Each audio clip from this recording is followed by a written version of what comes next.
வாழ்க வையகம் வாழ்க வையகம்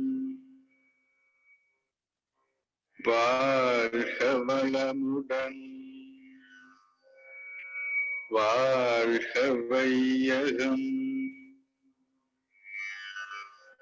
வாழ்க வையகம்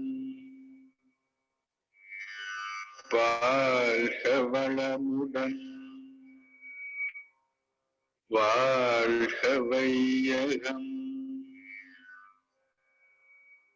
வாழ்க வையகம்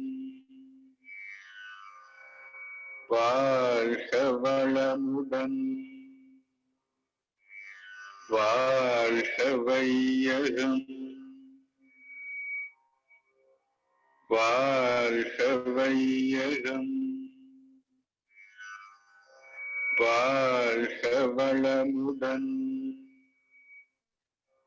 வாழ்க வையகம் வாழ்க வையகம் வாழ்க வளமுடன் வாழ்க வையகம் வாழ்க வையகம் வாழ்க வளமுடன் வாழ்க வையகம் வாழ்க வையகம் வாழ்க வளமுடன்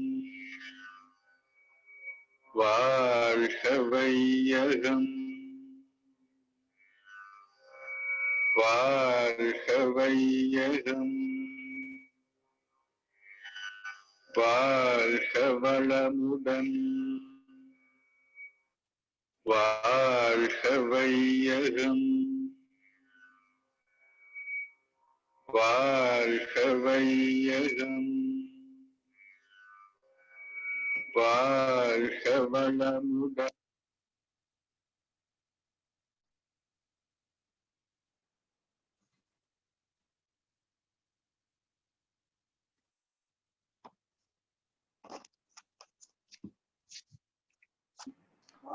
ஐயா வாழ்க வளமுடன் ஐயா. வாழ்க வளமுடன் ஐயா வாழ்க வளமுடன் ஐயா. வாழ்க வளமுடன். தலைவர் ஐயா இருக்காங்க ஐயா.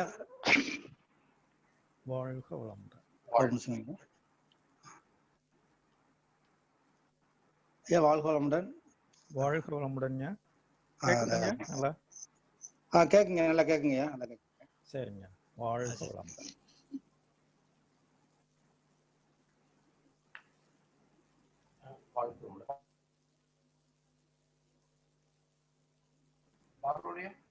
ஐயா ஆரம்பிக்கலாங்க ஐயா.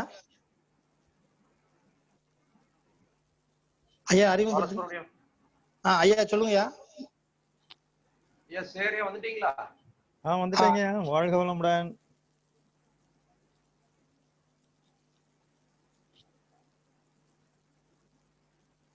ஐயா கேக்குதா?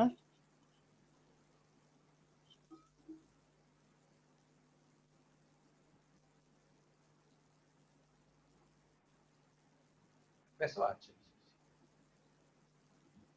வாழ்க வையகம் வாழ்க வளம். குருவே துணை, குருவின் திருவடி போற்றி, குருவின் திருவடி போற்றி, குருவின் பொற்கமல பாதங்களை தொட்டு வணங்கி கொள்கிறேன். வாழ்க வளம். ஐயா சரி வந்துட்டீங்களா? வந்துட்டேங்க. வாழ்க வளமுடன். அன்பர்களே, இன்றைய தினம் நம்முடைய இணைய வழியாக சிந்தனை கொடுத்து கொண்டிருக்கக்கூடிய என்னுடைய அன்பு நண்பர், குடும்ப நண்பர், பேராசிரியர் முனைவர் கே சேகர் PhD அவர்கள் சென்னையை சார்ந்தவர். உலக சமுதாய சேவா சங்கத்தினுடைய பொதுச் செயலாளராக பொறுப்பேற்று திறம்பட செயலாற்றி கொண்டிருப்பவர். அவரை பற்றி அறிமுகப்படுத்தும் போது 2 செய்திகளை நான் இங்கே உங்களோடு பகிர்ந்து கொள்ள விரும்புகிறேன். ஒன்று, அவர் சென்னை பல்கலைக்கழகத்துல முனைவர் பட்டம் டாக்டரேட் வாங்கும் பொழுது இந்த வைவா என்ற ஒரு நிகழ்வு நடக்கும். அந்த நிகழ்வுல நான் அப்பொழுது சென்னையில் இருந்தனால என்னை கலந்து கொள்ள அவர் அழைத்ததின் பேரில் நானும் போயிருந்தேன். அங்க அறிஞர் பெருமக்கள்லாம் உட்கார்ந்து அவர்கிட்ட மாறி மாறி கேள்விகள் கேட்டுருந்தாங்க. அத்தனைக்கு அவர் தெளிவாக பதில் சொன்னாரு. கடைசியா கன்னடால இருந்து ஒரு ஸ்காலர் வந்து உட்கார்ந்து, அந்த வார்த்தை எனக்கு சரியா சொல்ல தெரியல, எந்த வகையில பதஞ்சலி மாணவிடம் வேதாத்ரி மகர்ஷி சிறப்பானவர்னு நீங்க சொல்றீங்க அப்படின்னு சொல்லி கேட்டார். அதற்கு நம்முடைய 4 கருங்களை அடுக்கடுக்காக காரணங்களை சொன்னார். அதை அப்படியே அந்த 4 அறிஞர் பெருமக்களை ஏற்றுக்கொண்டு அப்பொழுதே யூ ஆர் கிராண்டட் என்று சொல்லி பெருமைப்படுத்தினார்கள். அந்த நிகழ்வுல நான் கலந்து கொண்ட ஒரு நிகழ்வு எனக்கு எப்பொழுதுமே மறக்க முடியாது. அந்த 4 காரணங்களை கூட கருத்துக்களை கூட அவர் இந்த நிகழ்வில் சொல்லலாம். ஒன்று. இரண்டாவது, அவர் சென்னையிலேயே ஆதம்பாக்கத்துல மிகப்பெரிய 3 மாடியில ஒரு பெரிய அறிவு திருக்கோயிலை நிர்மாணித்திருக்கிறார். அவருடைய முயற்சி, அவருடைய துணைவியார் முயற்சி, இன்னும் அந்த பகுதியில் உள்ள அன்பர்களுடைய முயற்சினால முதல்ல 3 மாடியில அந்த அரங்கம் மலர்ந்தது, மகிழ்ந்தது இவருடைய ஒரு முயற்சியினால. அது நிர்மாணிக்கப்பட்டிருக்கும் போது கூட நான் அங்க 2 தடவை போயிருந்தேன், அழைத்து சென்றார். அதே போல திறப்புலா டயத்திலையும் நேரத்திலையும் நான் அங்க இருந்தேன், கலந்து கொண்டேன். முதலாக கட்டும் பொழுதே லிப்ட் போட்டு கட்டின முதல் அறிவித்திருக்கோயில் தமிழ்நாட்டுல அந்த ஆதம்பாக்கம் அறிவித்திருக்கோயில் தான். அந்த வகையிலேயே ஒரு இரண்டாவதாக நான் அவரை பற்றி பகிர்ந்து கொள்ள வேண்டிய ஒரு முக்கியமான செய்தியாக நான் நினைக்கிறேன். அவருடைய துணைவியார் கலாவதி சேகர் அவர்கள் பேராசிரியர், ஆரம்ப காலம் தொட்டு பேராசிரியர் இருக்கிறவங்க. ஒரு 20 வருடங்களுக்கு முன்னாடி சாத்தூர்ல வந்து 2 நாள் தங்கி இருந்து வகுப்படுத்திருக்கிறாங்க. குடும்பத்திற்கெல்லாம் வேண்டியவர். அவரும் முனைவர் பட்டம் பெற்றவர், PhD. இப்ப அவர் நமக்கு இன்றைக்கு 11 திங்கட்கிழமை, அடுத்த திங்கட்கிழமை நம்மோட இணையதளத்துல இணைகிறாங்க. அவங்களுடைய சிந்தனைகளையும் சிறப்பாக செய்து கொண்டு இருக்காங்க. சென்னையில போத்தீஸ் அறக்கட்டளையின் சார்பாக இருக்கக்கூடிய அந்த அறக்கட்டளைய மன்றத்தை அறிவித்து கோயில ஒரு தனிப்பட்ட முறையில பொறுப்படுத்து அவர் 2 பேரும் ரொம்ப சிறப்பாக செய்யறாங்க. அங்கேயும் நான் 2-3 வகுப்புகளுக்கு இனிய கூட்டிட்டு போயிருந்தேன். நான் சென்னை வந்திருக்கு தெரிந்த ஏதாவது ஒரு வகுப்புக்கு இவங்க கூட்டிட்டு போயிடுவாங்க. அந்த வகையில அவரை பற்றி சொல்ல நிறைய இருக்கிறது. அப்படிப்பட்ட ஒரு எல்லாரையும் விட ஒரு சிறப்பு தகுதி பெற்ற ஒரு பேராசிரியர், முனைவர் அருள்நெறி TK சேகர் அவர்களை யோக சித்தி என்ற தலைப்புல நம்முடைய பகுதி மக்களுக்காக சிந்தனை வழங்க வருமாறு அவரை அன்போடு வாழ்த்தி வணங்கி வரவேற்கிறேன். வாழ்க வளமுடன், வாழ்க வளமுடன், வாழ்க வளமுடன். நன்றி நன்றி. குருவே துணை. முதல்ல என்னை அறிமுகப்படுத்திய சாத்தூர் அறிவு திருக்கோயிலுடைய தலைவரும், விருதுநகர் உலக சமுதாய சேவா சங்கத்தினுடைய விருதுநகர் மண்டலத்தினுடைய தலைவரும், எங்களுடைய குடும்ப உறுப்பினரும் மதிப்பிற்கும் மரியாதைக்கும் உரிய ராஜா சுடலைமுத்து ஐயா அவர்களுக்கும் அம்மா அவர்களுக்கும் வணக்கத்தையும் வாழ்த்துக்களையும் தெரிவித்துக் கொண்டு, இந்த நல்லதொரு நிகழ்ச்சியை நெறிப்படுத்தி இதை சிறப்பாக நடத்தி கொண்டிருக்கக்கூடிய அனைத்து அன்பு உள்ளங்களையும் வணங்கி, இந்த நிகழ்ச்சியில இந்த இணையத்தின் மூலமாக கலந்து கொண்டுள்ள இருபால் அன்பு உள்ளங்களையும் வணங்கி வாழ்க வளமுடன் என வாழ்த்தி இந்த நிகழ்ச்சியை நாம தொடங்குவோம்.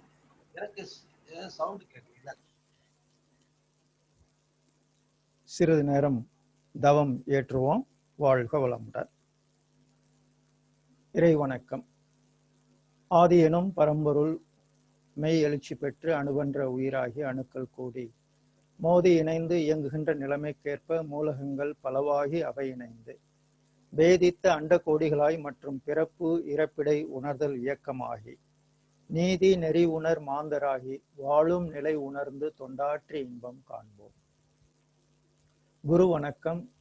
சிந்தையை அடக்கியே சும்மாவிருக்கின்ற சீரறிய செய்த குருவே, அந்த நிலைதனில் அறிவு அசைவற்றிருக்க பெரும் ஆனந்தம் பொங்குதங்கி, இந்த பெரும் உலகமிசை எடுத்த பல பிறவிகளின் இறுதி பயனாகிய சந்ததமும் எனை மறவாத சாந்தவால் வழித்தோ என் சந்தோஷ செய்தி இதுவே.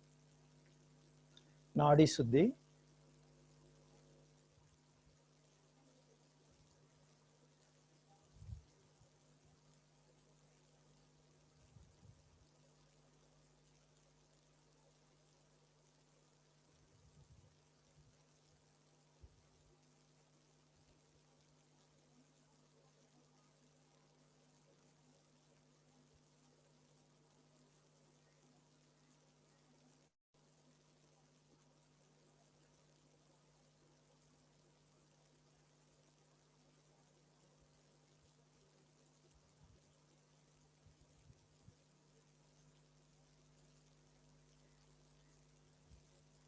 தண்டுவட சுத்தி.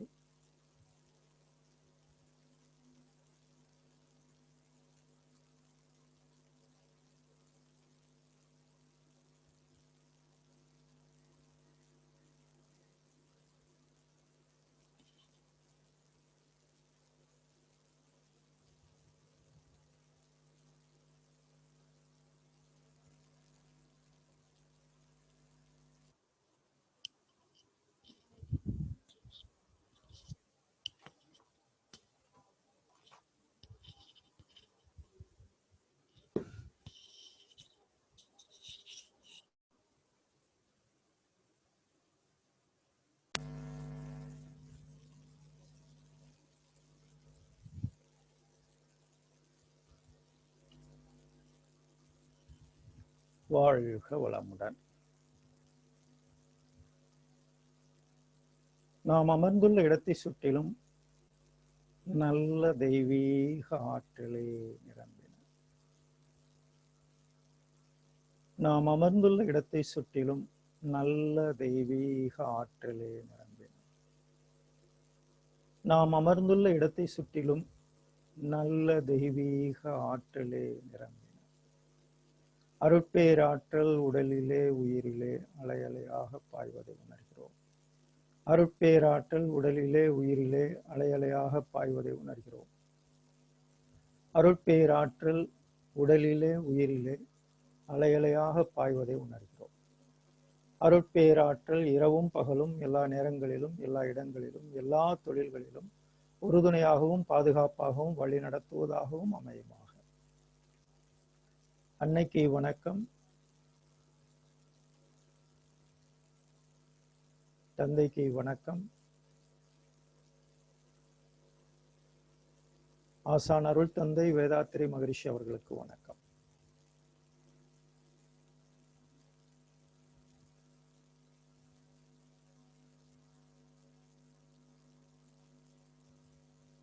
தவம் துரிய தவம் துவக்கம் ஆகின.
துரியம்.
வாழ்க வளமுடன்.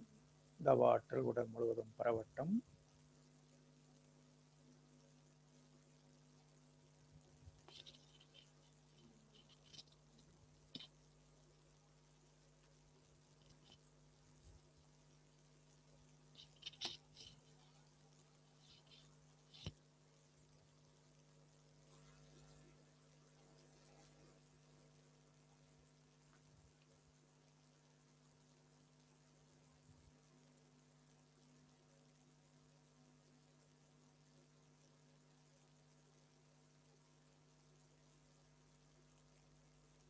உடலும் உள்ளமும் தூய்மை அடையட்டும், மென்மை பெறட்டும்.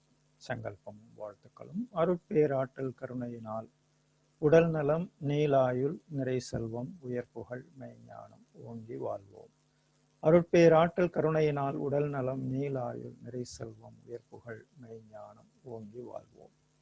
அருட்பேராற்றல் கருணையினால் உடல் நலம், நீலாயுள், நிறை செல்வம், உயர் புகழ், மெய்ஞானம் ஓங்கி வாழ்வோம்.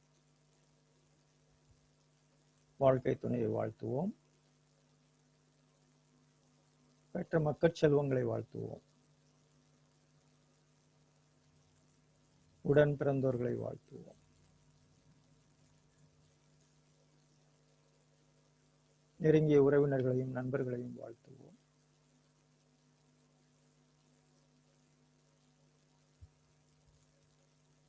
தொழில்துறையிலே, தினசரி கடமைகளிலே நெருங்கிய தொடர்புகளை வாழ்த்துவோம்.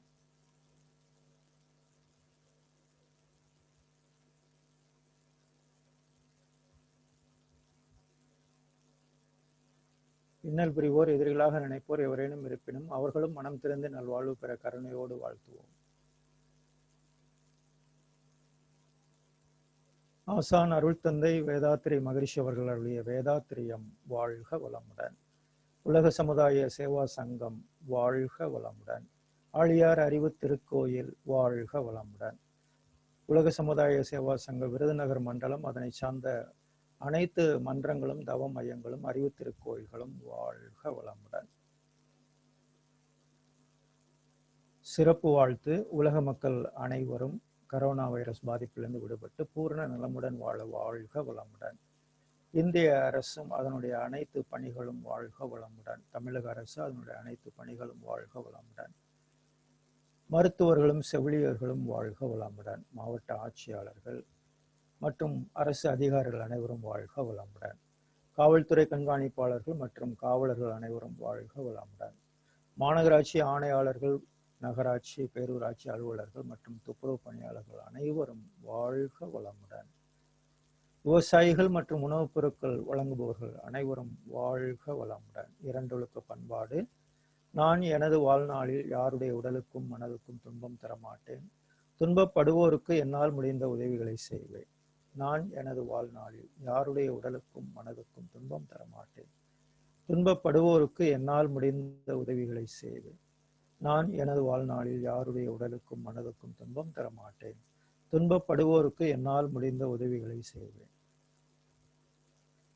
உலக நல வேட்பு. உலகில் உள்ள பொறுப்புடைய தலைவரெல்லாம் உயிரறிவை உள்ளுணர்வாய் பெறுதல் வேண்டும். உலகனைத்து நாடுகளின் எல்லை காக்க ஓர் உலக கூட்டாட்சி வலுவாய் வேண்டும்.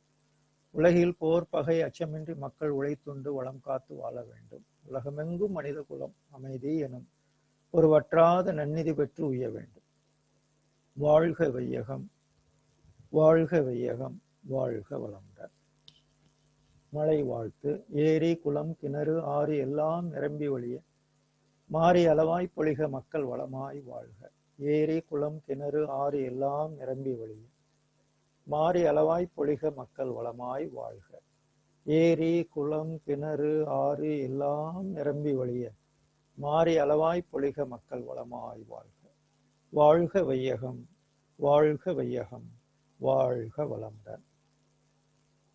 நம் மனதில் அமைதி நிலவட்டும். நம்மை சுற்றிலும் அமைதி நிலவட்டும். உலகம் முழுவதும் அமைதி நிலவட்டும். அமைதி, அமைதி, அமைதி. தவத்தை நிறைவு செய்து கொள்வோம்.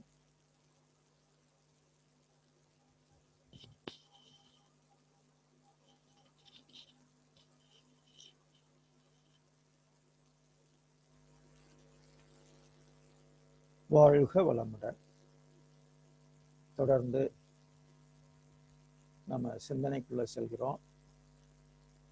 மீண்டும் ஒரு முறை உங்கள் அனைவரையும்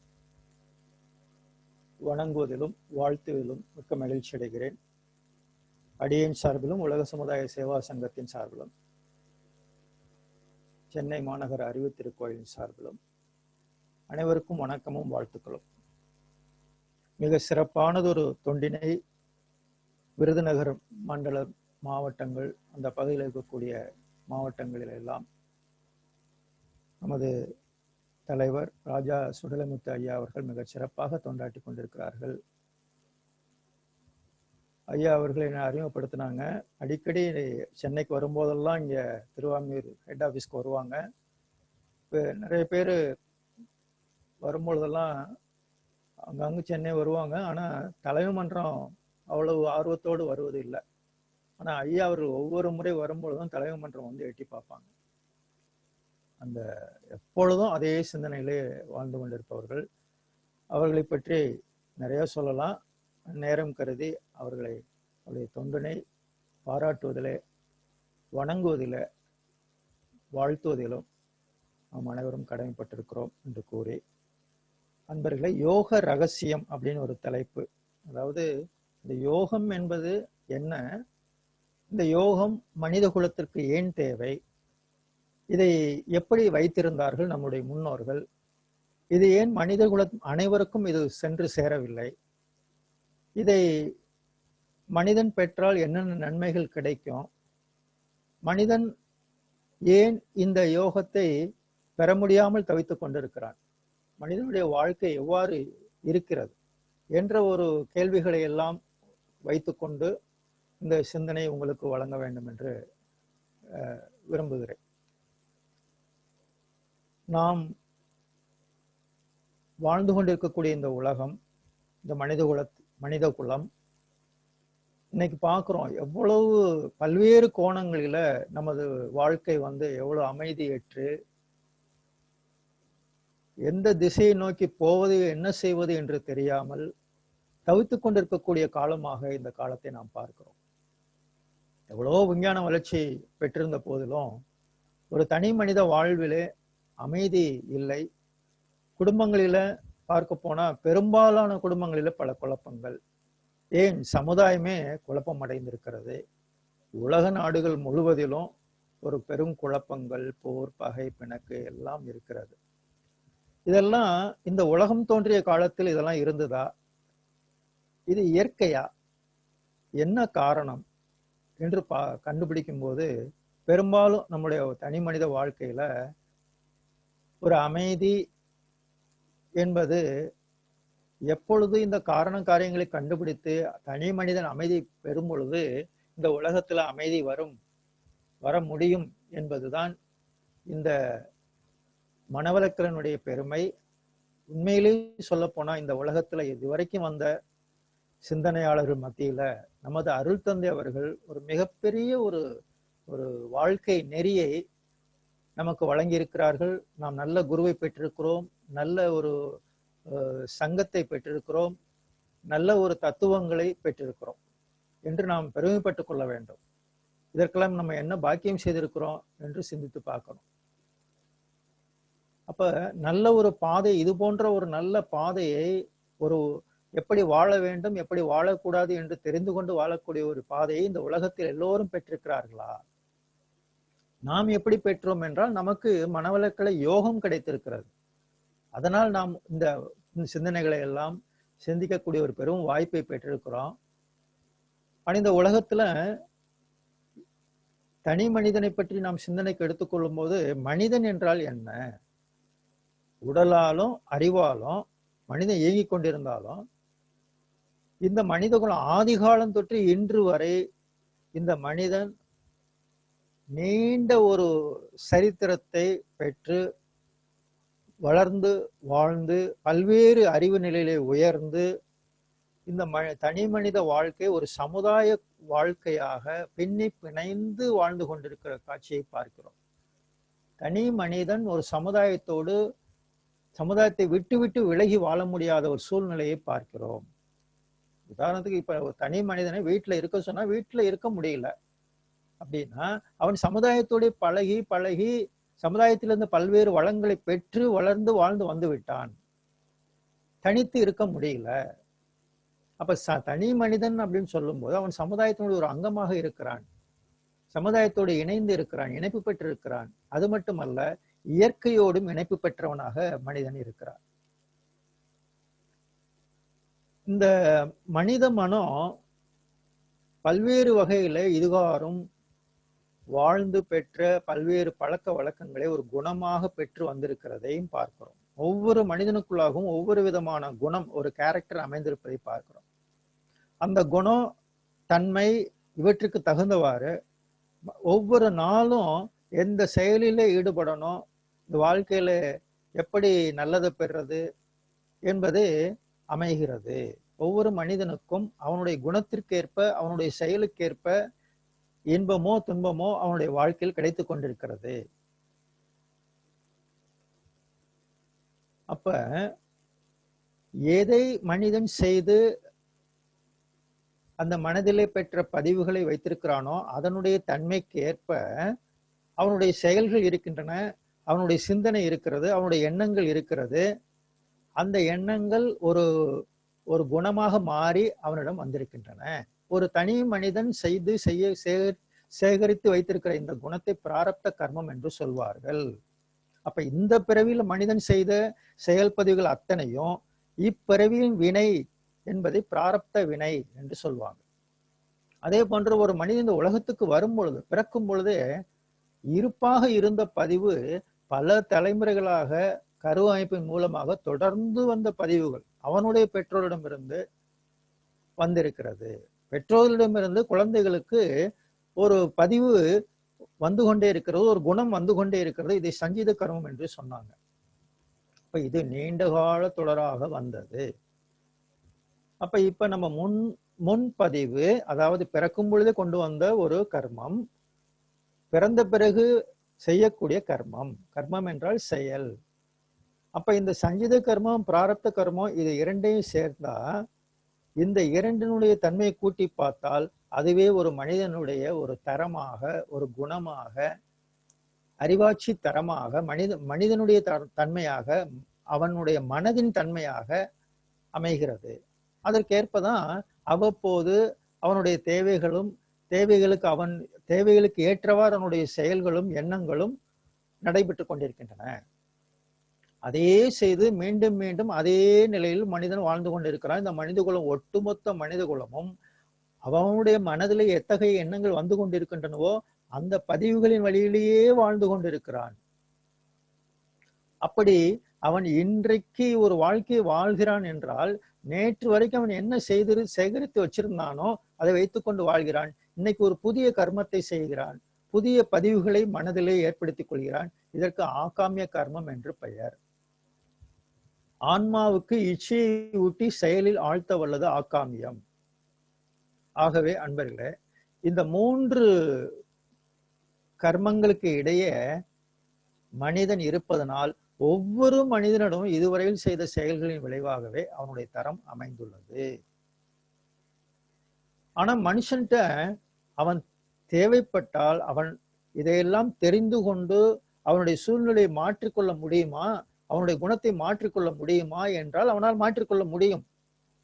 தேவையில்லாத பதிவுகளை செயல்படாமல் படிப்படியாக குறைத்து கொண்டு என்ன தேவையோ அதற்கேற்ற செயல்களை செய்து அதற்கு ஒரு மாற்றத்தை செய்ய முடியும் என்றால் முடியும், மனிதனால் முடியும். மற்ற ஜீவராசிகள் பார்த்தீங்கன்னா ஓரறிவில் இருந்து 5 அறிவு ஜீவராசிகள் வரைக்கும் அவைகளுடைய குணத்தை மாற்றிக்கொள்வது இல்லை. அந்த மாற்றம் என்ற ஒரு தன்மை, தன்னை மாற்றிக்கொள்வது, தன்னை சீர்படுத்திக் கொள்வது, தன்னுடைய வாழ்வினுடைய தரத்தை மேம்படுத்திக் கொள்வது அப்படிங்கிற ஒரு சுதந்திரம் மனிதனுக்கு மட்டுமே கொடுக்கப்பட்டிருக்கிறது. அது எப்படி கொடுக்கப்பட்டிருக்கிறது? 6வது அறிவு என்ற ஒரு அறிவின் மூலமாக கொடுக்கப்பட்டிருக்கிறது. அப்ப இதிலிருந்து மனிதன் என்ன தெரிந்து கொள்ள வேண்டும்?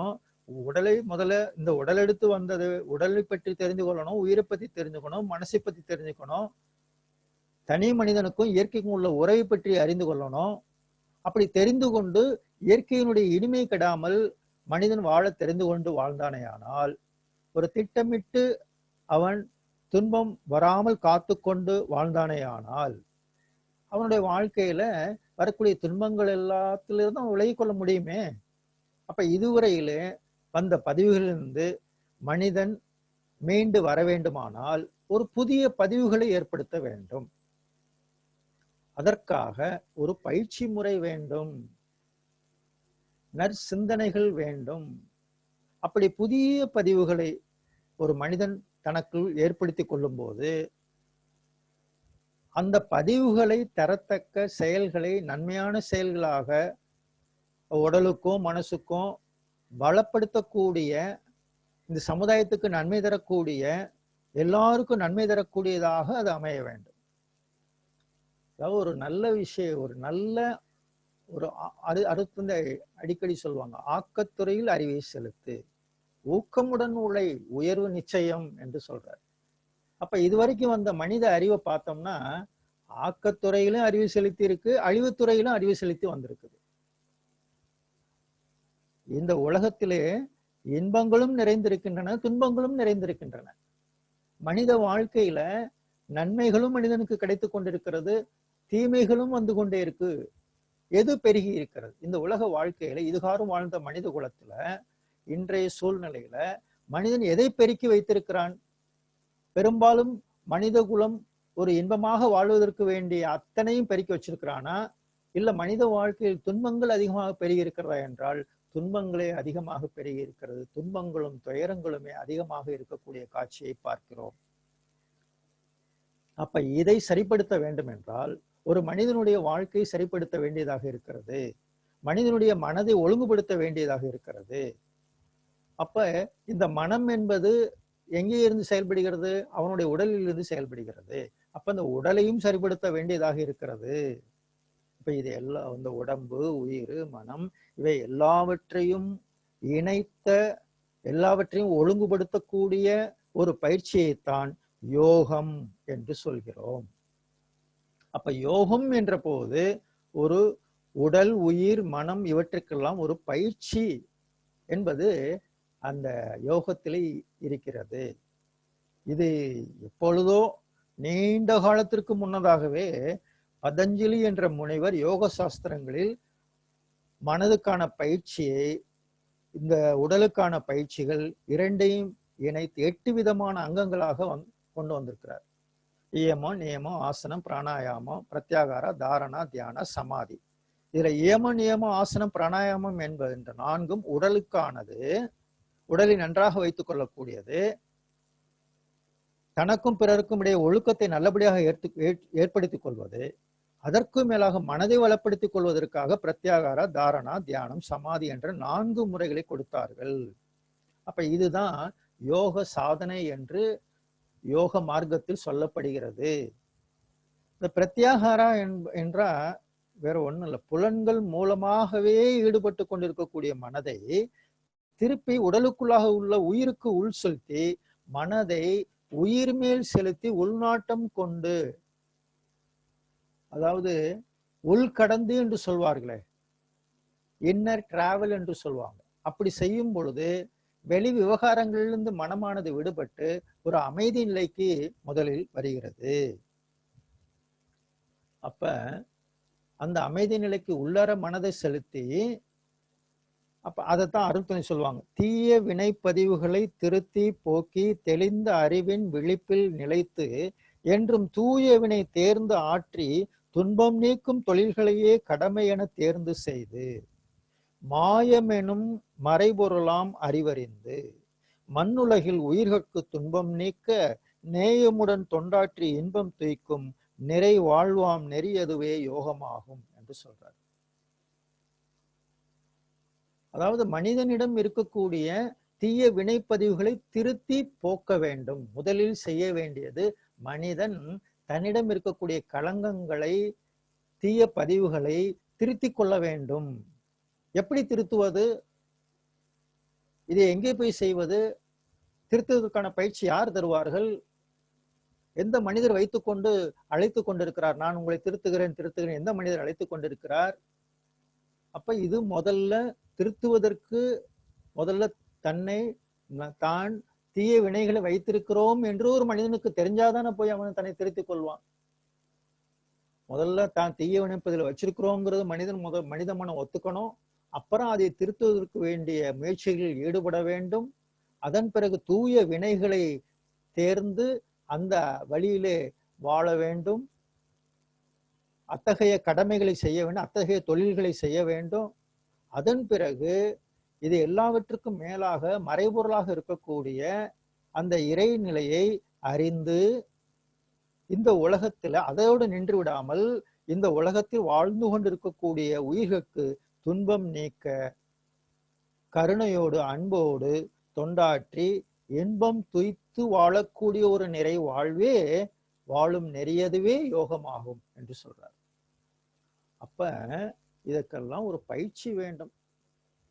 அதாவது அன்பர்களே, ஒரு மனிதன் இவ்வுலகத்தில் முதல்ல பார்த்தா நான் ஒரு துன்பத்தை அடைந்து கொண்டிருக்கிறேன், நான் அஞ்ஞானத்தில் இருக்கிறேன், நான் அறியாமையில் வாழ்ந்து கொண்டிருக்கிறேன் என்று தெரிந்து கொள்வது முதல் படி. அப்புறம் அவன் அந்த அறியாமையை போக்கிக் கொள்ள வேண்டும் என்று ஒரு நிலையை எப்படி போக்கிக் கொள்வது என்று தேடுவது இரண்டாவது நிலை. தேடுகின்ற இடத்துக்கு மனுஷன் வருகிறான். இப்பொழுதுதான் இரண்டாவது கட்டத்துக்கு, துன்பம் அடைந்தவன் துன்பப்படுபவனே பாக்கியவான். ஏனென்றால் அவன் துன்பத்திலிருந்து விடுபடுவதற்கு யோசிக்கிறான், சிந்திக்கிறான். அந்த இடத்தில் அவன் எங்கோ தவறு செய்கிறோமே, ஏன் இப்படி நமக்கு மீறி இந்த துன்பங்கள் வந்து கொண்டிருக்கிறதே, என்ன காரணம், என்ன காரணம், ஏன் இந்த வாழ்வில் இத்தகைய துன்பங்கள், இதுல இருந்து நான் எப்படி விடுபடுவது அப்படின்னு சிந்திக்க ஆரம்பிக்கிறான். அப்படி சிந்தனை வரும் பொழுது சிலர் அதற்கான முயற்சியில் ஈடுபடுகிறார்கள். வேறு சிலர் சிந்தனை அப்படியே அந்த சிந்தனை என்ற எண்ணத்தை அலட்சியப்படுத்தி விட்டு இதெல்லாம் என்னுடைய விதி என்று நொந்து நூலாகி அந்த பழக்கத்துக்குள்ள சிக்கிக்கொண்டு மேலும் துன்பத்தையே அனுபவித்துக் கொண்டிருக்கிறார்கள். ஆனால் வெகு சிலரே இந்த துன்பத்திலிருந்து விடுபட வேண்டும் என்று சிந்தித்து அடுத்த கட்ட பயணத்திற்கு தன்னை தயார்படுத்திக் கொள்கிறார்கள். அதுதான் ஞானத்தை தேடும் நிலை.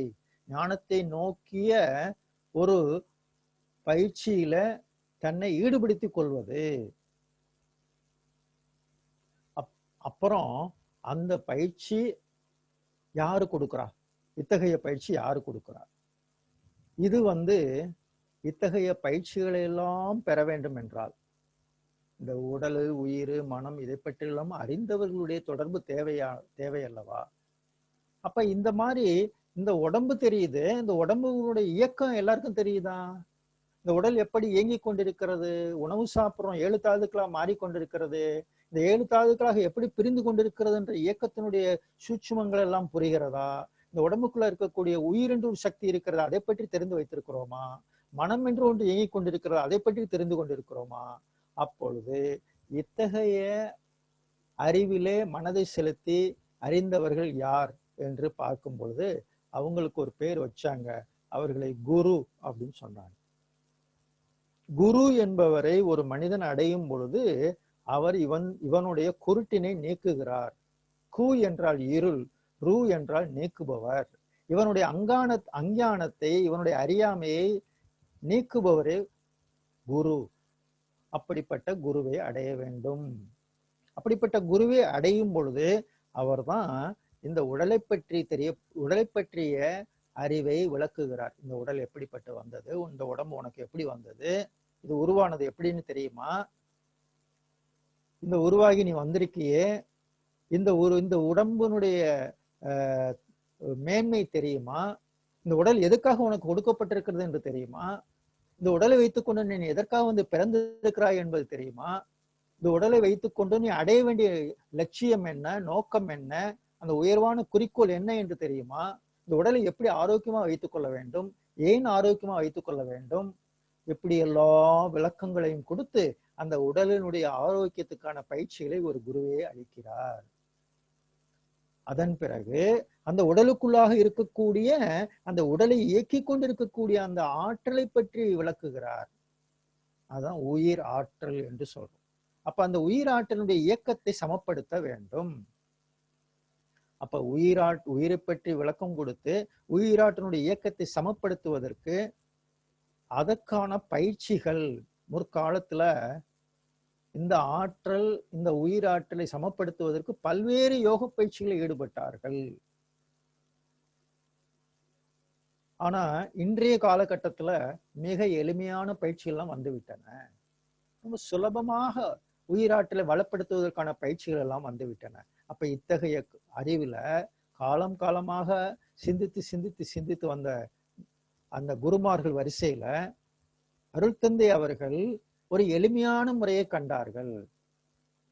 பதஞ்சலி யோக முனிவர் உடைய யோக பயிற்சிகளை எவ்வளவு நவீனப்படுத்த முடியுமோ, எளிமைப்படுத்த முடியுமோ, அதை பாமரர்களும் புரிந்து கொள்ளக்கூடிய வகையில, கடைபிடிக்கக்கூடிய வகையில, கடைபிடித்து நன்மைகளை பெறக்கூடிய வகையில மிக மிக எளிமைப்படுத்தி அருள்தந்தை அவர்கள் நமக்கு வழங்கியிருக்கிறார்கள். அப்ப மகரிஷி சொல்லுவாங்க, இந்த ஆற்றலை ஜீவகாந்த சக்தி என்று சொல்லுவாங்க.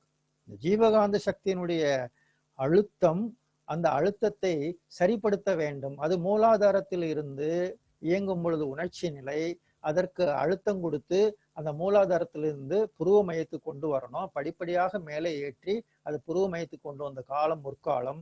இப்பொழுது ஒரு குரு என்பவர் அவருடைய தவ ஆற்றலை பாய்ச்சி பிறருக்கு அந்த ஆற்றலை மேலே கொண்டு வந்துட முடியும். எங்கே மேலே கொண்டு வர்றது? அதுக்கான பயிற்சிகள் தான் அந்த தாரண தியானம் என்று சொல்லக்கூடிய இந்த உயிராற்றலை புருவ மையத்தில் வந்து இயங்கும் பொழுது அறிவு விழிப்பு நிலை அடைகிறது. அது வரைக்கும் இந்த மனிதன் ஒரு மயக்கத்திலேயே வாழ்ந்து கொண்டிருக்கிறான்.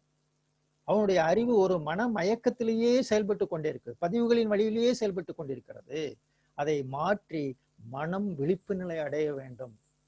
மனம் தன்னை பற்றி உணர்ந்து கொள்ளணும். நான் ஏன் இவ்வாறு பல்வேறு துன்பங்களை அடைந்து கொண்டிருக்கிறேன், நான் என்னென்ன காரியங்களை செய்து கொண்டிருக்கிறேன், எதெல்லாம் தவறு செய்கிறேன் என்பது மனம் விழிப்பு நிலை அடைய வேண்டும். அத்தகைய விழிப்பு நிலைக்குரிய ஒரு இடமே ஆகினை என்று சொல்லப்படுகிறது. அத்தகைய ஒரு நிலைக்கு மனித மனம் மேல் நோக்கிய ஒரு இடத்துல நம்ம உடம்புல ஆகினை என்று சொல்லக்கூடிய நெற்றிக்கண் என்று சொல்லக்கூடியதுல வந்து இயங்கும் பொழுது அந்த மனிதன் விழிப்பு நிலை அடைகிறான். அதற்கும் மேல அந்த உயிரை உணர்கிறான், மனதை கொண்டு உயிரை உணர்கிறான், உயிரினுடைய மூலத்தை உணர்ந்து கொள்கிறான். ஏன்னா இந்த உயிர் அண்டத்தில் இது கடவுளென அழைக்கப்படுகிறதோ அதுவே பிண்டத்தில் உயிரென போற்றப்படுகிறது. அப்ப உயிரை பிடிச்சுக்கிட்டு உயிரை பத்தி மனம் சிந்தித்து சிந்தித்து கொண்டு அந்த சிந்தித்து கொண்டே அதை பற்றிய சிந்தனையிலே ஈடுபடும் பொழுது, தபத்திலே ஆழ்ந்து செல்லும் பொழுது, அந்த மனம் அந்த உயிருக்கு மூலமாக இருக்கக்கூடிய அந்த பிரம்மத்தை, கடவுளை, இறைவனை உணர்ந்து கொள்கிறது. இவ்வாறு ஒரு மனிதன் ஒரு பயிற்சியிலே ஈடுபட்டு தன் உடலையும் உயிரையும் மனதையும் முறையாக வளப்படுத்தி வைத்துக் கொள்ளும் பொழுது அவன் விழிப்பு நிலை அடைகிறான். அவனுடைய வாழ்க்கை இதுவாரும் அவன் பெற்ற பல்வேறு துன்பங்களை எல்லாம் அவனுடைய வாழ்க்கையில ஒன்றன் பின் ஒன்றாக நீங்குகிறதை உணர்கிறான். ஏனென்றால் உடல் சார்ந்த துன்பங்கள் மனிதனிடம் இருக்கிறது, மனம் சார்ந்த துன்பங்கள் மனிதனிடம் இருக்கிறது. இந்த மனதை கொண்டு அவன் எண்ணுகிற எண்ணங்கள், அதை கொண்டு அவன் சமுதாயத்தில் பழகக்கூடிய பழக்க வழக்கங்களே ஏற்படக்கூடிய பல்வேறு சிக்கல்கள் எல்லாவற்றில் இருந்தும் மனிதன் ஒவ்வொன்றாக தன்னை விடுபடுத்திக் கொள்கிறான். இவ்வாறு ஒரு மனிதன் துன்பத்திலிருந்து விடுபடுகிறான், அமைதி பெறுகிறான். அதற்கு மேல் அவன் செய்யக்கூடிய செயல்களிலிருந்து அவன் நன்மையை பெற்றுக்கொண்டே இருக்கிறான். இத்தகைய ஒரு வாழ்க்கையை யோக வாழ்க்கை என்று சொல்கிறோம். அப்ப பழக்கத்தில் மாட்டிக்கொண்டு தவித்து கொண்டு துன்பங்களையே அனுபவித்துக் கொண்டிருப்பது சாதாரண மனிதன் அவனுடைய நிலை. விளக்கம் பெற்ற நிலை, யோகம் கிடைக்கும் பொழுது ஒரு மனிதன் விளக்கம் பெறுகிறான், வாழ்க்கை பற்றி விளக்கம் பெறுகிறான், தன்னை பற்றி விளக்கம் பெறுகிறான், சமுதாயத்தை பற்றி விளக்கம் பெற்றுக்கொள்கிறான், இயற்கை பற்றி விளக்கங்களை எல்லாம் பெற்றுக்கொள்கிறான். அப்ப நல்லதை கற்றுக்கொள்கிறான், அதை செயல்படுத்த ஆரம்பிக்கின்றான். பழக்கத்திற்கும் இந்த விளக்கத்தை கேட்ட மாத்திரத்திலே ஒரு மனிதன் முழுமை பெற்று விடுவான் என்று சொல்ல முடியாது. பயிற்சி எடுத்த மாத்திரத்திலே ஒரு மனிதன் முழுமையான தூய்மையை அடைந்து விடுகிறான், எல்லா நன்மைகளையும் உடனே எடுத்து விடுகிறான் அப்படின்னு சொல்லிட முடியாது. பழக்கத்திற்கும் விளக்கத்திற்கும் இடையே போராடி கொண்டு பழக்கத்திலிருந்து விடுபட்டு விளக்க வழியில் வாழ்வதற்கு ஒரு கடுமையான ஒரு முயற்சி தேவையாக இருக்கிறது. ஆனால் காரண காரியங்கள் புரிகிறது. இதுவாறும் நான் செய்த செயலுக்கேற்பவே எனக்கு துன்பங்கள் வந்திருக்கிறேன் என்று விளங்கிக் கொள்கிறான். அப்படி விளக்கம் பெற்ற நிலையில் ஆரம்ப கட்ட நிலை, யோகத்தினுடைய ஆரம்ப கட்ட நிலை. அதற்கு அடுத்து அந்த விளக்க வழியிலேயே நின்று நின்று நின்று அதையே கடைபிடித்து பயிற்சிகள், நற்குணங்கள் இவைகளை பெருக்கி பெருக்கி பெருக்கி ஒரு நல்ல குணநிலை பேறு பெற்று அவன் உயர்ந்து வரும் பொழுது அவனுடைய செயல்களிலேயே அவன் இன்பத்தை அடைய ஆரம்பித்து விடுகிறான். அதற்கு அடுத்த கட்டம், இன்பம் நான் அடைந்திருக்கிறேனே, நான் மட்டும் தானா? என்னை போலதானே இந்த உலகத்தில் எல்லாருக்கும் இதே மாதிரிதான உடம்பு, உயிர், மனம் இருக்கிறது. நான் இத்தகைய யோக வழியிலே இத்தகைய இன்பங்களை அடைந்து கொண்டிருக்கிறேனே, இதுபோல் எல்லோரும் அடைய முடியுமே? இந்த உலகத்துல எல்லாராலையும் இதே போன்ற நன்மைகளை அடைய முடியும் அல்லவா? அதுதான் யான் பெற்ற இன்பம் எல்லாரும் பெற முடியும் என்று உணர்ந்து கொள்கிறான். ஒரு மனிதன் துன்பம் அடையக்கூடிய ஒரு மனிதனை பார்க்கும் பொழுது, ஐயோ இத்தகைய வகையில துன்பம் அடைந்து கொண்டிருக்கிறானே, நான் இவ்வளவு நன்மைகளை அடைந்து ஆனந்தமாக வாழ்ந்து கொண்டிருக்கிறேன் யோக மார்க்கத்தில், இவர்கள் எல்லாம் இப்படி துன்பப்பட்டு கொண்டிருக்கிறார்களே. அப்ப தான் பெற்ற விளக்கத்தை பிறருக்கும் உணர்த்தக்கூடிய நிலைக்கு அவன் தெரிந்து கொண்டதை வைத்துக் கொண்டு சும்மா இருக்க முடியல. அப்ப கற்பித்தல் நிலைக்கு வந்து விடுகிறான். கற்றல், கடைபிடித்தல், கற்பித்தல் என்று சொல்வார்கள். யோக மார்க்கத்திலே ஒரு மனிதன் தனது அறிவை சிந்தனையிலே செலுத்தி செலுத்தி செலுத்தி பல்வேறு விளக்கங்களை பெற்று பயிற்சிகளிலே மென்மேலும் முன்னேறி கொண்டிருக்கும் பொழுது யோகியானவன் ஒரு ஞானம் பெற்ற நிலைக்கு வந்து விடுகிறான். அந்த நிலையில அவன் பிறருடைய துன்பத்தையும் போக்கக்கூட நிலைக்கு தன்னை உயர்த்தி கொள்கிறான். அவ்வாறு ஒரு உயர்ந்த நிலை அடைந்தவர்களை ஞானிகள் என்று சொல்கிறோம். அப்ப ஞானம் என்று ஒரு உயர்ந்த நிலையை இந்த யோகம் என்பது ஒரு மனிதனுக்குள்ளாக ஒரு பெரிய மாற்றத்தை ஏற்படுத்துகிறது. அதுதான் அருள் துணை சொல்றாங்க, மனித மாண்பு, ஒரு மனிதன் அடைய வேண்டிய மாண்பு என்ன என்று சொல்றாரு. மனித உயர் பிறவியதன் மதிப்புணர வேண்டும்.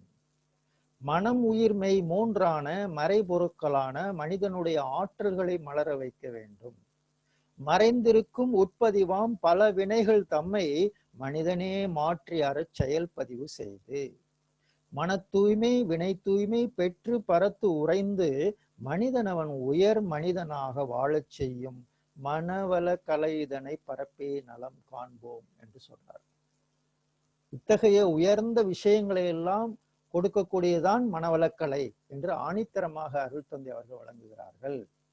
ஆக அன்பர்களே, இதையெல்லாம் நம்முடைய முன்னோர்கள் சொல்லவில்லையே என்றால் ஆங்காங்கு நிறைய பேர் சொல்லி இருக்கிறார்கள். ஆனால் போதனைகளாக நின்று விட்டன, அல்லது அவர்கள் உணர்ந்ததை நேரடியாக அவர்களுக்கு சொல்லக்கூடிய ஓமைகள் கிடைக்காமல் முட்டி மோதி நின்றனர். வார்த்தைகளால் விளக்க முடியாம இருந்தாங்க. பயிற்சிகள், கடினமான பயிற்சிகள், அந்தந்த காலத்தில் ஆயிரக்கணக்கான ஆண்டுகளுக்கு முன்பாக வாழ்ந்த மக்களினுடைய அறிவு நிலையில அவர்கள் வாழ்ந்த முறையில எல்லாத்தையும் எளிமையாக புரிய வைக்க முடியல. ஆனால் இந்த காலமும் அறிவுல, விஞ்ஞானம் அறிவுல மனிதன் உயர்ந்து வந்த இந்த காலத்துல, மனிதன் நாளுக்கு நாள் அறிவுல உயர்ந்து கொண்டே வந்து கொண்டிருக்கக்கூடிய இந்த காலத்துல, இந்த உலகத்துல எளிமையாக இந்த விஞ்ஞான கருவிகளினுடைய இயக்கத்தை வைத்து உணர்த்திவிட முடியும். ஆகவேதான் இந்த காலம் யோகம் என்பதை கற்றுக்கொள்வதற்கு ஒரு உகந்த காலமாக இருக்கிறது. சாதாரண மக்களும் வந்து யோகத்தை கற்றுக்கொள்கிறார்கள். ஒரு பாமரரும் யோகத்தை கற்று யோகியாக மாறுகிறார். அதுதான் அருள் தந்தையினுடைய சிறப்பு. பாமர மக்களின் தத்துவ ஞானி என்று போற்றப்படுகிறார். இந்த காலத்திலிருந்து சொல்லி வந்தாங்க. அவ்வையார் சொன்னார், அரிது அரிது மானிடராக பிறத்தல் அரிது என்று சொன்னார். பாரதியார் சொல்றார், நல்லதோர் வீணை செய்து அதை நலம் கெட புழுதியினில் எரிவதுண்டோ. இவ்வளவு அரிய பிறப்பை எடுத்து வந்திருக்கே மனிதா, இதை வீணாக பொழுது கழிக்கிறியே அப்படின்னு சொல்றார். வள்ளுவர் சொல்றார், தவம் செய்வார் தன் கர்மம் செய்வார் மற்றெல்லாம் அவம் செய்வார் ஆசையுட்பட்டு என்று சொல்றார். அதாவது அவம் என்றால் பாவம், இந்த தவம் என்ற ஒன்று, யோகம் என்ற ஒன்று ஒரு மனிதனுக்கு கிடைக்கும் பொழுது அவன் தன் கர்மத்தை அவன் இந்த உலகிலே சிறப்பாக செய்து வாழ்வான், பாவம் செய்ய மாட்டான் என்று சொல்றார். வேண்டிய வேண்டியாங்கு எய்தலால் செய்தவம் ஈண்டு முயலப்படும். எண்ணுகிறது எல்லாம் எண்ணியபடியே கிடைத்து கொண்டே இருக்கும் என்று சொல்றாங்க. என்ன வேண்டியோ அந்த வேண்டியதெல்லாம் வேண்டியபடியே கிடைத்து கொண்டே இருக்கும். மனம் தூய்மை பெற்றவர்கள் எண்ணியது எண்ணியபடியே அடைந்து கொண்டிருப்பார்கள். அடுத்து சொல்றார் பாருங்க, இளர் பலராகிய காரணம் நோற்பார் சிலர் நோலாதவர் பலர். பலர் நோலாதவர் என்ன இது? தவம் செய்யக்கூடிய சிலரே இந்த இந்த உலகத்துல பல்வேறு வகையில கையேந்தி கொண்டிருப்பவர்கள். இல்லை இல்லை இல்லை, எனக்கு அது வேணும், இது வேணும், இது வேணும், இது வேணும், இது வேணும், இது வேணும், இது குறை, இது குறை, அந்த குறை, இந்த குறை என்று குறையுடையவர்கள் பல்வேறு நிலையில, ஒரு ஏழ்மை நிலை, அறிவு கூட ஏழ்மை நிலையில இருக்கிறது. அப்ப இத்தகைய இல்லாதவர்கள், குறைபாடு உடையவர்கள், இந்த உலகத்திலே துன்ப வாழ்க்கையில அதிகமாக வாழ்ந்து கொண்டிருப்பவர்கள் ஏன் அதிகமாக இருக்கிறார்கள் என்றால் தவம் செய்பவர்கள் குறைவாக இருக்கிறார்கள் என்று சொல்றார். நோற்பார் சிலர் பலர் நோலாதவர், பெரும்பாலோர் தவம் கிடைக்காம வாழ்ந்து கொண்டிருக்கிறார்கள் என்று சொல்றார். அதற்கு அடுத்த கட்டமா சொல்றார் வள்ளுவர், கூற்றம் குதித்தலும் கைகூடும் நோற்றலின் ஆற்றல் தலைப்பட்டவருக்கு என்று சொல்றார். அதாவது அந்த கூற்றம் என்றால் யமன் என்று சொல்லலாம், இறப்பு சாவு என்பதற்கு அந்த அர்த்தம் இருக்கிறது.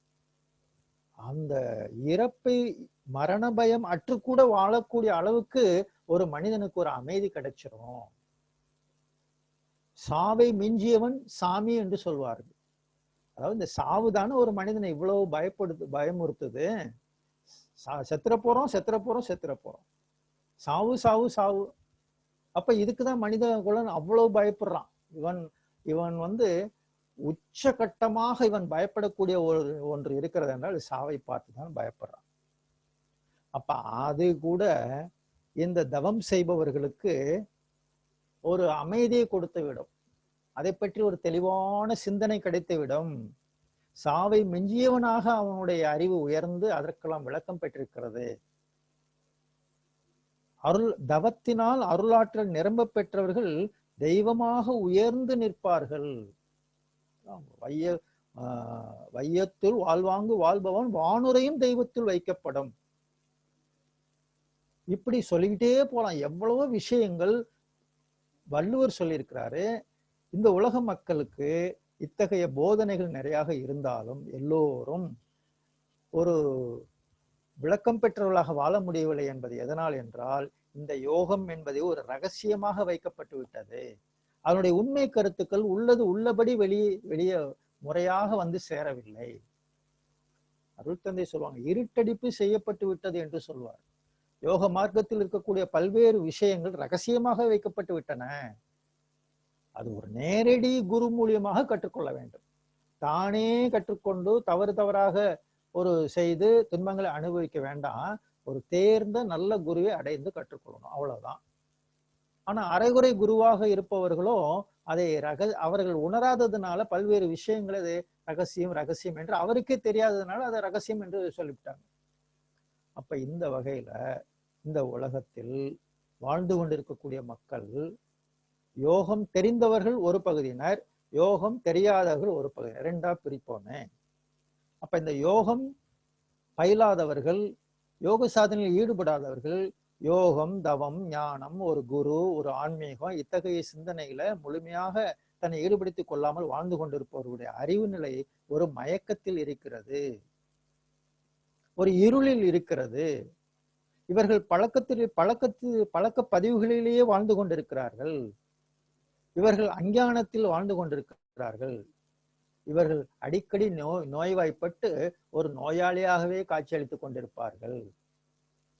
ஆனா யோக மார்க்கத்தில் முறையான பயிற்சியில் ஈடுபடுவர்களோ அறிவின் விழிப்பு நிலையில் வாழ்கிறார்கள். ஒரு வெளிச்சம் வந்த மாதிரி, ஒரு வாழ்க்கைக்கு ஒரு வெளிச்சம் வந்த மாதிரி இருக்கிறாங்க. விளக்கத்தின் வழி வாழ்கிறார்கள். அறிவின் விழிப்பு நிலையில வாழ்றதுனால இதுவே ஞானம் என்று சொல்லப்படுகிறது.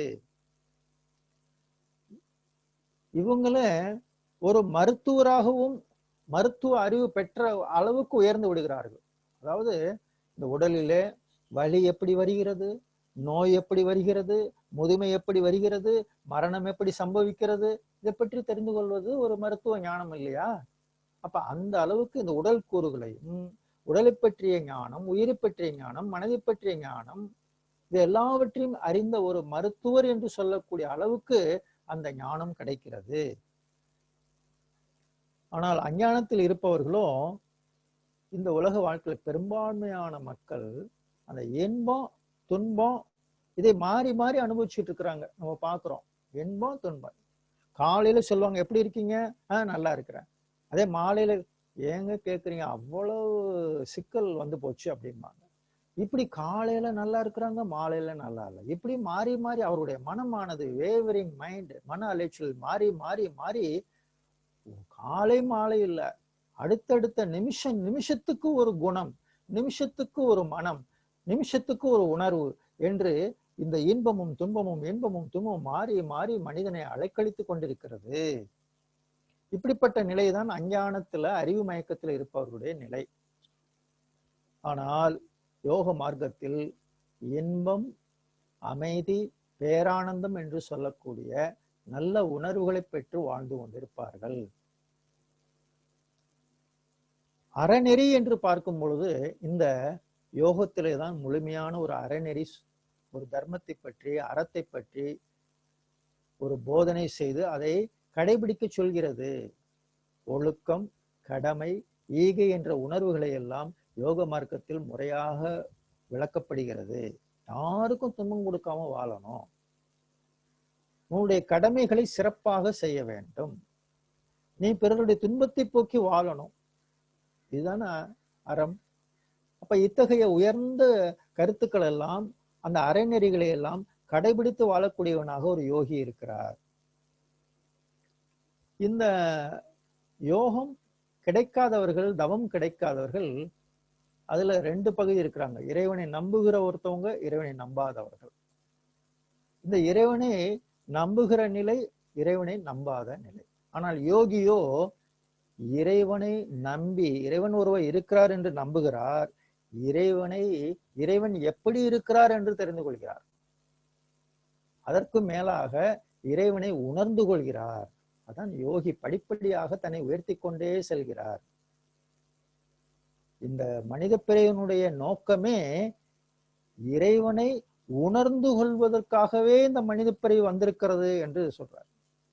அதாவது திருமந்திரத்துல திருமூலர் சொல்றாரு, யோக சமாதியின் உள்ளே யுகவிடம், யோக சமாதியின் உள்ளே உலர் ஒளி, யோக சமாதியின் உள்ளே உல சக்தி, யோக சமாதி யுகந்தவர் சித்தரே அப்படிங்கிறார். அதாவது எம்பெருமானே உன்னை உணர்ந்து உன் சொரூபம் ஆவதற்கே நான் உயிர் வாழ்ந்து கொண்டிருக்கிறேன் அப்படிங்கிறத ஒரு கருத்து இந்த மனித பிறவியினுடைய உச்சபட்டமாக இருக்கிறது. தன்னை ஒரு கடவுளின் பிரதிநிதியாகவே யோகியானவர் பார்க்கிறார். தன் செயல்களை எல்லாம் கடவுள் செயலாகவே மாற்றுவதே யோகம் என்று சொல்லப்படுகிறது. தன்னுடைய உடல் கருவிகள் எல்லாவற்றையும் அடக்கி ஆள்வது யோகம். எல்லா உயிர்களிடத்திலும் அந்த இறையே இருக்கிறது. எல்லா உயிர்களிடத்திலும் எல்லா மனிதர்களிடத்திலும் அந்த இறைவனே, இறைவனின் சொரூபத்தை பார்க்கக்கூடிய ஒரு பேரின்ப ஒரு உணர்வு. அனைத்தும் ஒரு பொருளின் பல்வேறு தோற்றங்கள் என்று அறிந்து கொள்வது யோகம். இப்படி யோகம் என்பது நிறைய நிறைய விளக்கங்களை கொடுத்து கொண்டே போகுது. நமக்கு மனவளக்கலையில அகத்தாய்வு என்ற பயிற்சிக்குள்ளார வந்துட்டா தொடர்ந்து பல்வேறு கருத்துக்கள். அதை ஒரு பாடத்திட்டமாகவே இன்றைக்கு உலக சமுதாய சேவா சங்கம் கொண்டு வந்த பிறகு யோகமும் மனித மாண்பும் என்ற இந்த கல்வி முறை, மாணவர்களுக்கு யோகம் இளைஞர் வல்லமும் என்ற கல்வி முறை இன்றைக்கு பரவலாக இன்றைக்கு கொடுக்கப்படுகிறது. இந்த படிப்புகளை எல்லாம் எல்லாத்தையும் படிச்சிடறான் மனுஷன். இன்னைக்கு உலகத்துல எந்த படிப்பையும் படிச்சிடறான். ஆனால் இந்த யோகமும் மனித மாண்பும் இதையெல்லாம் படித்த மாத்திரத்திலே இதை புரிந்து கொள்ள முடியாது. இது படிப்புக்காக மார்க்குக்காக படிப்பது அல்ல. இது உணர்வு கல்வி, உள் உணர்வு கல்வி. அப்ப முறையாக அந்த பயிற்சிகளை செய்து அந்த கருத்துக்களை படிக்கும் பொழுது ஆனந்தமாக அனுபவித்துக் கொண்டிருக்கிறார்கள் இந்த யோக மார்க்கத்தில் ஈடுபடக்கூடியவர்கள். அப்ப இந்த அறிதல் நிலை, அறிந்து கொண்டதை அடைந்த நிலை, அடைந்ததை அனுபவிக்கும் நிலை. முதல்ல தெரிஞ்சுக்கிறோம், புரிஞ்சுக்கிறோம், அதனுடைய பலன்களை எல்லாம் அடைகிறோம், அனுபவிக்கிறோம். வாழ்க்கையில் பல்வேறு அனுபவங்கள் கிடைக்கின்றன. நம்மளுடைய மனவளக்கலை அன்பர்கள் கொடுக்கக்கூடிய அனுபவரை எல்லாம் பார்த்தா எந்தெந்த நிலைகளில் அவர்கள் உயர்ந்து வந்திருக்கிறார்கள், தன்னுடைய வாழ்க்கையில எப்படியெல்லாம் அவர்கள் பல்வேறு துன்பங்களை அடைந்து கொண்டு இருந்திருக்கிறார்கள், இந்த மனவளக்கலை கிடைத்த பிறகு எப்படியெல்லாம் தான் உயர்ந்து வந்திருக்கிறாங்க. நிறைய அனுபவங்கள்.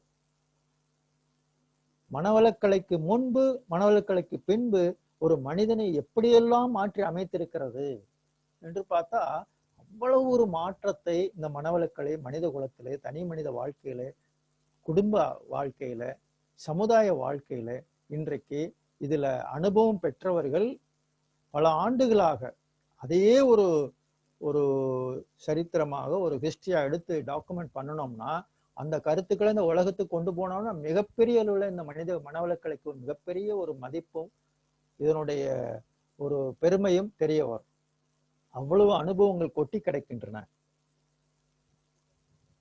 வாழ்வின் நோக்கம், அந்த நோக்கம் தெரியாமலே வாழ்ந்துகிட்டு இருக்கிறாங்களே.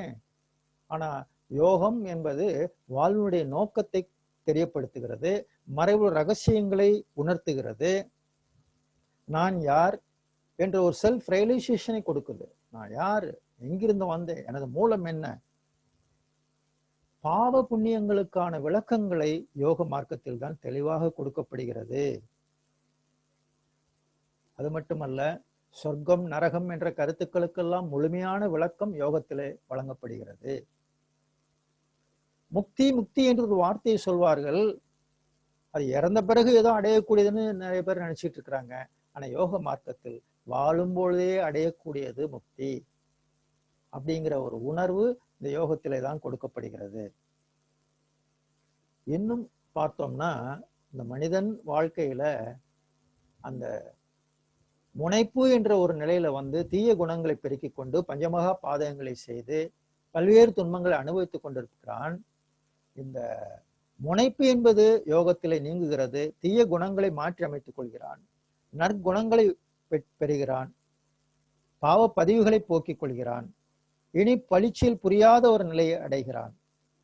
இதெல்லாம் எப்படி சாத்தியம்? அவனுடைய அறிவு நிலையில ஒரு மாற்றம். அப்ப ஆறாவது அறிவினுடைய அதை சரியாக பயன்படுத்தும் பொழுது பல்வேறு மாற்றங்கள் வந்து கொண்டே இருக்கிறது. ஆணவம், கண்மம், மாயை என்று 3 களங்கங்கள் சொல்வார்கள். அந்த 3 களங்கங்களை போக்கி ஆன்ம தூய்மைக்கு யோகம் நம்மை அழைத்து செல்கிறது. உறவு, துறவுன்னு சொல்லுவாங்க, பற்று. இதுல ஒரு சரியான புரிதல் இல்லாமல் சமுதாயத்துல ஆன்மீகத்தை வேற மாதிரி பாக்குறாங்க. ஆன்மீகம்னா ஏதோ தவம், ஒரு கண்ணை மூடி தவம் செய்யக்கூடிய வகையில ஒரு குடும்பத்துல ஒரு வீட்டுல ஒருத்தர் உட்கார்ந்துட்டா இவர் எல்லாத்தையும் திறந்து விடுவார் என்று நினைக்கிறாங்க. அதுவல்ல ஆன்மீகம். ஆன்மீகம் என்பது விழிப்பு நிலையில் வாழக்கூடிய அறிவை கொடுக்கக்கூடியது. அதனாலதான் பல ஆண்டுகளாக, பல தலைமுறைகளாக இந்த உலகத்துல பாத்தீங்கன்னா இந்த தவம் செய்யறவங்களை பார்த்தாலே இவங்க சாமியாரா போயிடுவாங்க, இவங்க பற்றற்ற நிலையில இருப்பாங்க, இவங்க குடும்பத்துல இருக்க மாட்டாங்க, யாரோடையும் சரியா பேச மாட்டாங்க, இவங்க தொழில் புரிய மாட்டாங்க. இப்படிப்பட்ட கருத்துக்கள் எல்லாம் ஒரு கற்பனையான ஒரு மயக்க கருத்துக்களாக இந்த உலகத்தில் பரவி வந்திருக்கிறது. இது யாரையும் குறையும் சொல்ல முடியாது. இது சமுதாயத்துல அப்படி பல நெடுங்காலமாக வந்து விட்டது. அப்ப இதுல புரிதல் இல்லாததுனாலதான் இத்தகைய கருத்துக்கள்லாம் வந்தன. அதைத்தான் இப்ப மாற்றி அமைக்கப்படுகிறது மனவளக்கலையின் மூலமாக. பற்றுனா என்ன, உறவுன்னா என்ன, துறவுன்னா என்ன? உறவிலே கண்ட உண்மை நிலை தெளிவே துறவு. எல்லோரோடும் இணக்கமாக வாழ வேண்டும். ஆனால் அதுக்காக எல்லாருடைய கடமைகளிலும் எப்பொழுதும் ஏதாவது போய் மூக்க நுழைச்சிக்கிட்டே இருக்கிறது இல்லை.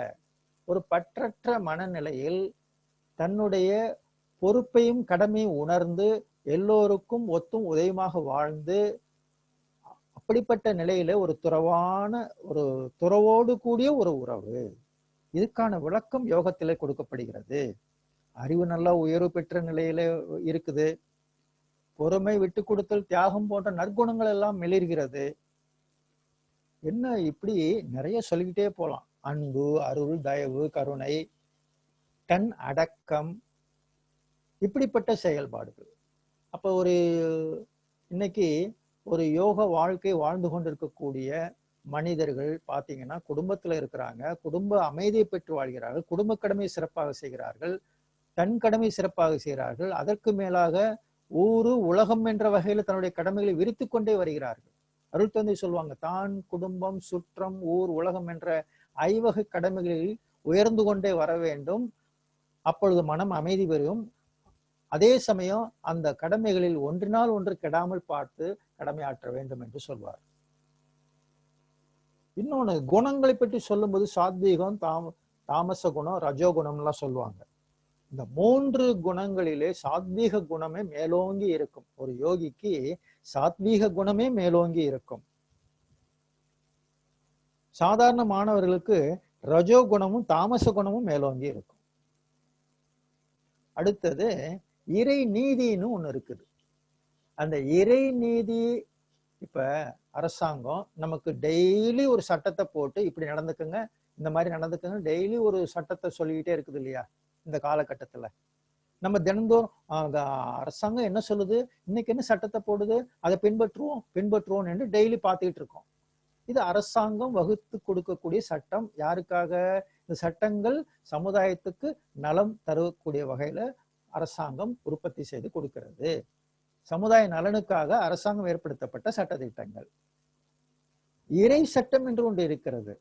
அந்த இறை சட்டம், இறை நீதி, அந்த இறை சட்டத்திட்டம் என்ன என்பதை தெரிந்து கொள்ளாமலேயே வாழ்ந்து கொண்டிருக்கக்கூடிய நிலை பெரும்பாலருடைய நிலை. த லா ஆஃப் நேச்சர் என்று சொல்லப்படுகிறது. அது யோகத்துல மட்டும்தான் சொல்லித்தரப்படுகிறது. அந்த சட்ட விதிகள் என்ன, எந்த ஒரு செயலுக்கும் ஒரு விளைவு உண்டு அப்படிங்கிற ஒரு முக்கியமான சட்டம், இறை நீதி அங்கே யோகத்துல மட்டும்தான் தெளிவாக சொல்லித்தரப்படுகிறது. அப்பொழுதுதான் ஒரு மனிதன் விழிப்பு நிலை அடைகிறான், தன்னுடைய செயலை திருத்தம் செய்து கொள்கிறான், தன்னுடைய வாழ்வினுடைய சிக்கல்களை எல்லாம் தனது அறிவை கொண்டே சரி செய்து கொண்டு கவலை இல்லாம வாழ்றாங்க.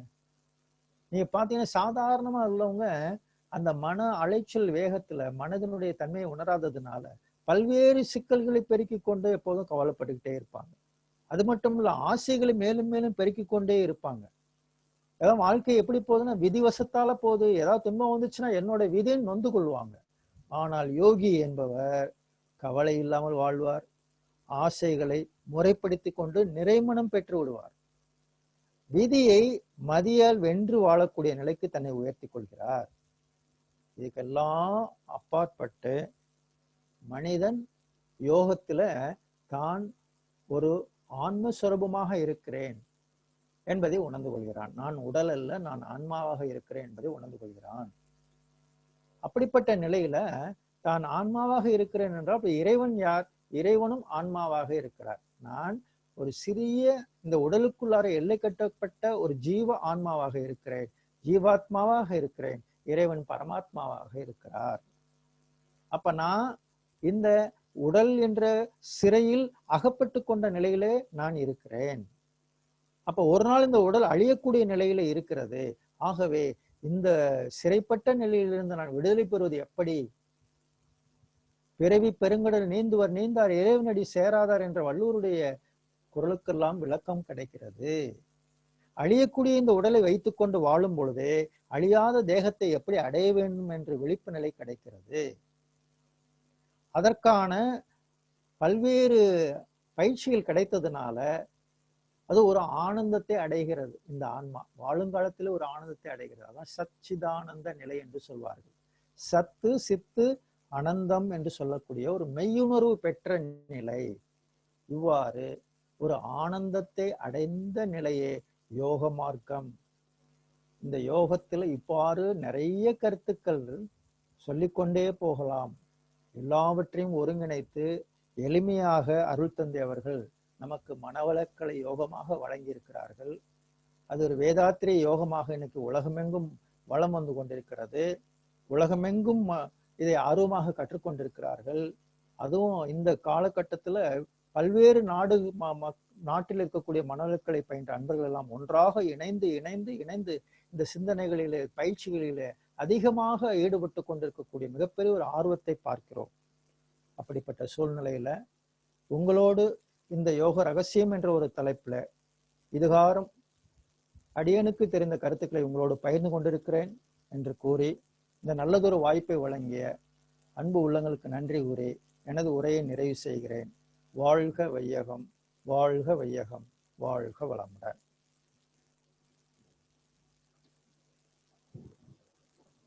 வாழ்க வளமுடன், வாழ்க வளமுடன், வாழ்க வளமுடன். ஐயா சேகரையா ரொம்ப நன்றிங்கய்யா. நன்றி நன்றி நன்றிங்க. வாழ்த்துக்கள் வாழ்த்துக்கள் வாழ்த்துக்கள். நன்றி. அன்பர்களே, ஒரு 5 ஆண்டு காலம் யோக சாஸ்திரங்களை ஆராய்ச்சி செய்தவர் என்ற முறையில அவருடைய தத்துவ ஞான சிறப்பு ஒரு சிந்தனையில நமக்கு கிடைத்தது. சாதாரணமா பேசுறதுக்கும் ஒரு யோகா நெறியின் ஆராய்ச்சியாளர் பேசுறதுக்கும் எவ்வளவு வித்தியாசம் இருக்குங்கிறத நம்மளால தெரிந்து கொள்ள முடியும். அந்த யோகா என்ற நிலையிலிருந்து ஒரு வார்த்தை கூட எழுத்து கூட பிறலாமல் விலகாமல் பிசகாமல் நமக்கு அள்ளி கொடுத்த பேராசிரியர் முனைவர் சேகரையா அவர்களுக்கு நன்றி. யோக சாஸ்திரங்களையும் யோக சித்திகளையும் யோக உத்திகளையும் ரொம்ப ரகசியமாகவே சான்றோர்கள் வைத்திருந்தாங்க. அந்த ரகசியத்தை உடைத்து அதை எளிமையாக்கி கொடுத்தவர் நம்முடைய தந்தை வேதாத்ரி மகரிஷி அவர்கள்.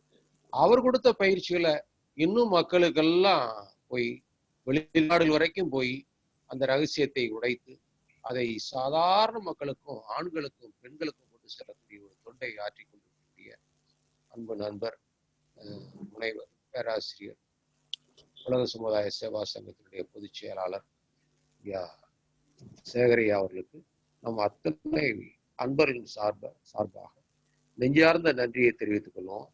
அவரை வாழ்த்தி வணங்குவோம், நன்றியை தெரிவித்துக் கொள்வோம். ஐயா டி.கே. சேகர் அவர்கள் வாழ்க வளமுடன். அவருடைய அன்பு குடும்பம் வாழ்க வளமுடன். அவருடைய ஆன்மீக தொண்டு வாழ்க வளமுடன், வாழ்க வளமுடன், வாழ்க வளமுடன். நிறைய வயது இருக்கிறதுனால இன்னும் பல பொறுப்புகளும் பல சிறப்புகளும் பல பெருமைகளும் அவருக்கு சேர வேண்டும் என்று வாழ்த்தி அவருக்கு நன்றி சொல்லி நிறைவு செய்வோம். இன்றைய இணையதளத்துல நம்மோடு இணைந்த புதிதாக கூட நிறைய அன்பர்கள் இணைந்திருக்காங்கன்னு நினைக்கிறேன். அவர்கள் அனைவருக்குமே நன்றியை பகிர்ந்து கொள்வோம். நாளைய தினம் ஒரு தலைப்பு, நாளைய தினம் நம்முடைய அருட்தந்தை மகிழ்ச்சியோடு பாரதியும் இணைகிறார், இணையதளத்தில் இணைகிறார். நல்லதோர் வீணை செய்தே அதை நலம் கெட புழுதியில் எரிவதுண்டோ, சொல்லடி சிவசக்தி என்னை சுடர்மிகும் அறிவுடன் படைத்து விட்டாய், வல்லமை தாராயோ இந்த மாநிலம் பயனுற வாழ்வதற்கு. அன்பர்களே, பாரதிய இன்னும் ஒரு தத்துவ ஞானியாக உணராத அறியாதவர்கள் இன்னும் நிறைய பேர் இருக்காங்கிறது ஒரு வருத்தமான விஷயம். மகர்ஷியின் பார்வையில் பாரதி அல்லது பாரதிக்குள் இருக்கும் மகர்ஷி என்ற சிந்தனையை நாளைய தினம் கேட்போம். வழங்குவது பேராசிரியர் எம் ராஜா சுடலை சாப்பு. நாளைய தினம் மீண்டும் சந்திப்போம். அன்பர்கள் அனைவருக்கும் நன்றி, வாழ்த்துக்கள், வாழ்வோம். வேற யாராவது ஏதாவது கேக்குறீங்களா ஐயாட்ட? ஏதாவது கொடுக்கும். பேரை சொல்லி சொல்லுங்கய்யா. வேலாயுதம் சிறுவிழுத்துல இருந்து வேலாயுதம் பேசுறீங்க.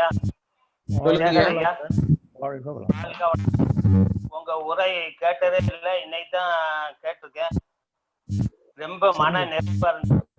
சொற்பொழிவுல சொற்பிழிஞ்சு கையில கொடுத்துட்டீங்க. ரொம்ப மன நிறைவா இருக்கு. வாழ்த்துக்கள் ஐயா, வாழ்க வளமுடன். நன்றி. இந்த வாய்ப்பை ஏற்படுத்தி எங்க மண்டல தலைவர் ஐயாவுக்கு வாழ்த்துக்கள், வாழ்த்துக்கள், வாழ்த்துக்கள். வாழ்க வளமுடன். வேற அன்பர்கள் கருத்துக்கள், ஆலோசனைகள்? பாலசுப்ரமணியம் ஐயா, வேற யாரும் வரலையா? சரி வரல. சரி, நிறைவு செய்யலாமா பாலசுப்ரமணியம்? நிறைய செஞ்சிடலாம். வாழ்க வையகம், வாழ்க வையகம், வாழ்க வளமுடன். அனைவருக்கும் நன்றி. நாளை தினம் சந்திப்போம், நிறைவு செய்வோம். வாழ்த்துக்கள். வாழ்க.